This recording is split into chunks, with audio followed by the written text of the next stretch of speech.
Meu nome é Maria dos Santos, tenho 75 anos e nasci num cantinho chamado Vila Seca, no interior da Bahia. Minhas mãos estão cheias de marcas, cada ruga conta uma luta que ninguém vê. Tenho uma cicatriz no pescoço de uma briga antiga, quando tentei proteger uma amiga de um homem bêbado. Meus cabelos brancos eu nunca pintei, deixo assim mesmo, como a vida quis. O espelho ele me mostra uma velha cansada, mas os olhos ainda carregam aquela faísca de quem não desiste. Quero contar uma história que guardei no peito por mais de 50 anos, uma dor que nunca cicatriza de vez. É sobre como perdi uma filha que nem pude abraçar, e como o destino me deu uma chance de encontrar ela de novo, mas com um preço alto. Vocês já sentiram uma dor que parece que vai te engolir inteira? Tipo quando a vida te dá um tapa que você não espera? Se sim, me contem nos comentários de onde vocês estão assistindo isso. Quem sabe a gente se entende melhor assim. Tudo começou quando eu era só uma menina de 14 anos, boba e sonhadora. Vila Seca era um lugar simples, sem luz elétrica. A gente iluminava a casa com lamparinas de querosene. As casas de barro, o chão de terra batida, e quando chovia, virava um lamaçal. Água a gente pegava no riacho, comida no fogão a lenha. Minha família era pobre, mas unida. Meu pai trabalhava na roça, cortando cana o dia todo. Voltava com as mãos sangrando. Minha mãe lavava a roupa para fora e eu ajudava desde pequena, esfregando no tanque até as unhas doerem. Tinha irmãos mais novos, 3 meninos que corriam o dia inteiro, e eu cuidava deles enquanto sonhava com uma vida melhor. Na escola, fui só até a 3ª série, porque precisava trabalhar. A professora dizia que eu era esperta, que podia ir longe, mas a vida não deixa a gente escolher sempre. Às vezes, fico pensando como seria se eu tivesse estudado mais, mas o destino tinha outros planos, cheios de espinhos. Foi numa quermesse da igreja que conheci o João, um rapaz de 18 anos que trabalhava na fazenda vizinha. Ele era alto, moreno, com um sorriso que me deixava tonta. Me tirou para dançar forró, e eu senti o coração bater forte. Depois, a gente se encontrava escondido atrás da capela, trocando beijos e promessas. Ele dizia que ia me levar para Salvador, que a gente ia casar e ter uma casa com quintal. Eu acreditava, porque era inocente demais. Uma noite, debaixo de um cajueiro, dei para ele o que não devia antes do casamento. Foi rápido, confuso, e eu me senti culpada depois. Mas o amor cega a gente, né? Quando a menstruação atrasou, o pânico veio como uma onda. Contei para ele chorando, achando que ia me apoiar. Em vez disso, o rosto dele mudou, ficou frio. Disse que não era dele, que eu devia ter andado com outro. Me chamou de vadia e no dia seguinte sumiu, foi para a cidade grande sem olhar para trás. Fiquei sozinha com aquela barriga crescendo devagar. Minha mãe notou logo, porque mãe sabe essas coisas. Chorou comigo, mas meu pai... meu pai era homem duro, criado na roça. Me bateu com o cinto, gritando que eu tinha envergonhado a família. Vai embora, sua desgraçada, não quero ver você aqui. Ele berrou, jogando minhas roupas na estrada. Meus irmãos choravam da porta, mas ninguém ousava contrariar ele. Passei a noite no mato, tremendo de frio e medo, rezando para Nossa Senhora me proteger.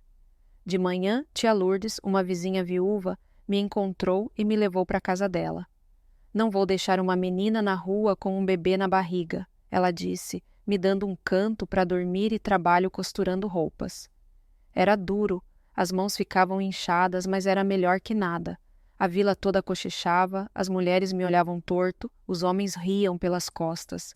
Na igreja, o padre pregava sobre pecado, olhando para mim. Eu baixava a cabeça, sentindo o peso do mundo. A barriga crescia, e com ela o medo. Como ia criar uma criança sozinha? Tia Lourdes mal tinha para ela, quanto mais para nós duas. Aos 7 meses, senti uma dor louca enquanto costurava. Parecia que estavam me rasgando por dentro. Sangrei um pouco, mas achei que era normal. Tia Lourdes viu e ficou branca. Vamos pro posto de saúde, isso não tá certo. Me arrastou para a carroça de um vizinho, e cada buraco na estrada era uma agonia. O posto era pequeno, num vilarejo perto, com um médico que atendia todo mundo. Cheguei lá quase desmaiando, o sangue escorrendo pelas pernas. Me colocaram numa maca fria, sozinha numa sala escura. O médico, Dr. Carlos, entrou. Era um homem de meia idade, careca, com óculos grossos e um cheiro forte de cigarro. Olhou para mim com nojo, como se eu fosse lixo. Mais uma pirralha grávida, murmurou para a enfermeira. Perguntou se tinha pai para o bebê e, quando disse que não, vi um brilho de esquisito nos olhos dele. Ele mandou a enfermeira sair, dizendo que cuidava sozinho. Quis gritar para ela ficar, mas a dor não deixava. Me deu uma injeção para aliviar, mas meu corpo ficou mole, sem força, embora eu visse tudo. Ele tocou em mim de um jeito errado, sussurrando coisas sujas, dizendo que meninas como eu mereciam aquilo. Senti cada toque, cada violação, como se fosse um ferro quente na pele. Chorava por dentro, presa no meu próprio corpo. Quando as contrações voltaram fortes, ele chamou a enfermeira de volta, irritado. O bebê nasceu, uma menininha fraquinha, com um chorinho baixo. Tentei ver ela, mas ele não deixou. Leva essa prematura para a incubadora, ordenou, e prepare os papéis para a adoção, essa açaí não tem como criar. A enfermeira hesitou, mas obedeceu, levando minha filha lá embora. Desmaiei de exaustão, o corpo doendo em lugares que não eram só do parto. Acordei num quarto com outras mulheres, cheirando a remédio e suor. Perguntei pela minha filha, mas ninguém respondia direito. Tá na incubadora, precisa de cuidados, diziam. Meu peito vazava leite, doía de saudade. Uma enfermeira mais velha, Dona Rita, se aproximou baixinho. Calma, menina, descansa. Mas tinha algo no olhar dela, um nervoso que me deixou inquieta. Passei dias ali, febre subindo, delirando com visões do Dr. Carlos, do João, da minha filhinha chorando. No terceiro dia, uma mulher magra, de terninho, entrou, se apresentou como assistente social, Dona Helena. Sentou na cama, fria como gelo. Sua filha tá mal, precisa de tratamento caro. Você não tem dinheiro, nem família. Melhor dar para adoção. Tem um casal rico esperando. Chorei, implorei para ver ela, para ficar com ela. Ela riu seco. Assina logo, ou te mando pro manicômio como louca. Ninguém vai acreditar em você contra um médico. Com medo, assinei os papéis, sentindo o coração se partir. Saí do posto no dia seguinte, pernas bambas, sem orientação nenhuma. Tia Lourdes veio me buscar, mas eu era um fantasma. Via o Dr. Carlos no corredor, entregando um bebê para um casal bem vestido. Era ela, minha filha, indo embora para sempre. Quis correr, gritar, mas tia Lourdes me segurou. Não, menina, eles te destroem. Voltei para a casa dela, mas nada era igual. Passava dias chorando, noites em claro. O leite secou dolorido, os pontos infeccionaram. Tia Lourdes cuidava com chá de ervas, dizendo: a dor passa, mas você tem que viver. Aos poucos, levantei, ajudei na costura, trabalhei até cair. Uma carta da minha mãe chegou, dizendo que o pai tinha amolecido, que eu podia voltar. Voltei, ele não me recebeu de braços abertos, mas deixou ficar. Mãe me abraçou forte, irmãos pularam de alegria. Comecei a ajudar na roça, mas queria mais. Aos 20 anos, fiz um curso de auxiliar de enfermagem em Feira de Santana, com a ajuda de uma prima. Estudei à noite, cansada, mas passei. Consegui emprego num hospital maior. Lá, via partos todos os dias. Cada bebê me lembrava o que perdi. Uma vez, uma menina de 13 chegou sozinha, grávida. O médico queria forçar a adoção, mas eu interferi. Ajudei ela a fugir com o filho. Arrisquei o emprego, mas valeu. Virei a enfermeira que protegia as mães pobres, ensinando truques para não perderem os filhos. Conheci Ana, uma enfermeira-chefe, e viramos amigas próximas. Moramos juntas por anos, cuidando uma da outra. Ela me ajudou a curar um pouco a alma. Nunca casei, o trauma do Dr. Carlos me travava. Aos 40, comecei a procurar minha filha. Mandei cartas para cartórios, hospitais. Nada. Uma assistente aposentada, Dona Olga, me ajudou. Mostrou fotos. Minha filha, chamada Sofia, adotada por um casal de professores em Salvador.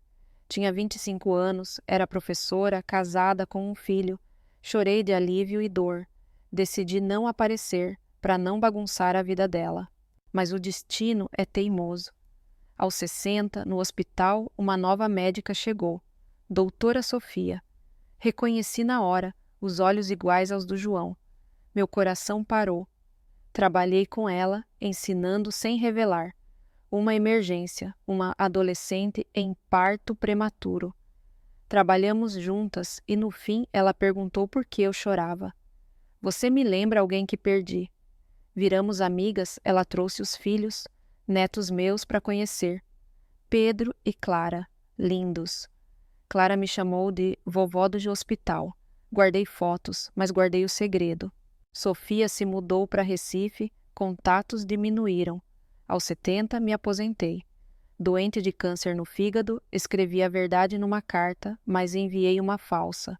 Depois, mandei a verdadeira. Semanas depois, ela apareceu com os filhos. É verdade? Chorei, contei tudo.